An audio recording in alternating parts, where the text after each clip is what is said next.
Not all teachers are homicidal maniacs. I love that. But some of them are funny, some of them are dignified, and some you might even consider cool. Now, Doug Burris is a music teacher at Miami Beach High School in Florida who's definitely in that last category. Ever since multiple sclerosis forced him to stop teaching the marching band, Doug has shifted his attention to stationary instruments of the electric kind, turning Miami Beach High into an authentic rock and roll high school. Check it out.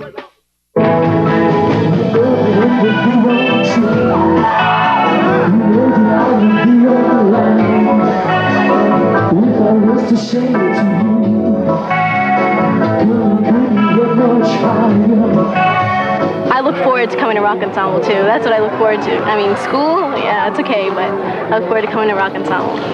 And when you have music in school, you feel like going more, you know? The mix is really good. You don't just play rock and you don't just play rap. You play both in between. I think they're great. They're not better than Guns N' Roses, but they're great. When I was in high school in mid and late 50s, and when I first got my first guitar, it was the kind of thing where I said, wait a minute, why don't we have this kind of thing in high school?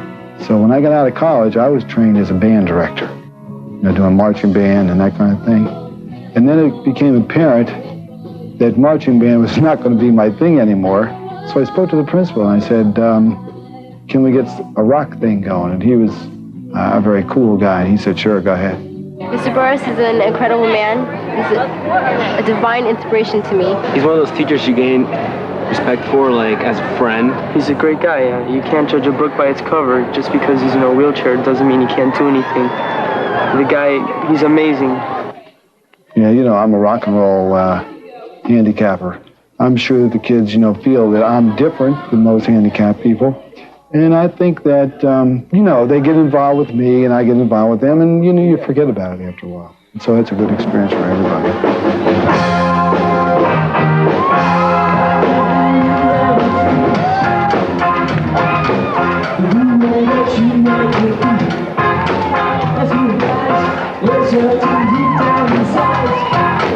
We learned the recording side of the music industry. We learned a lot about the setup, how things get done on stage. Like the key people are, like, the technicians who always go unnoticed and stuff. From the chair where he sits, he directs us, tells us, with theory. Because he knows, he knows all there is to know about the music business, about music itself. Okay, guys, here we go. 1, 2, 3, 4.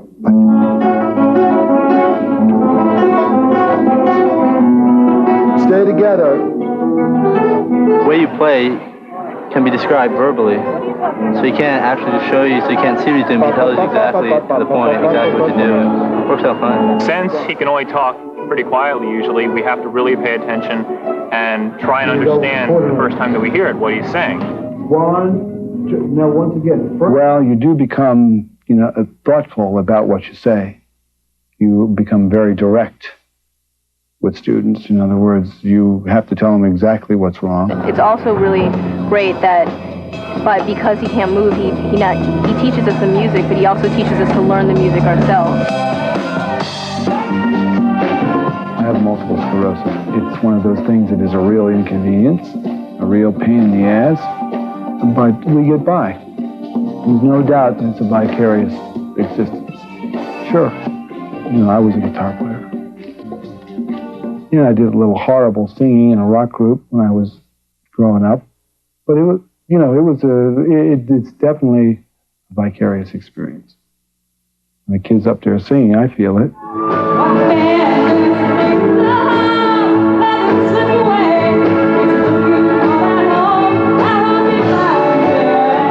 I think it's really neat that we have the opportunity to do something that he enjoys so much, as if we're his hands and we're his inspiration, because he wants to play music. He wants to be able to bring music into the world, and he can't do it, so we can.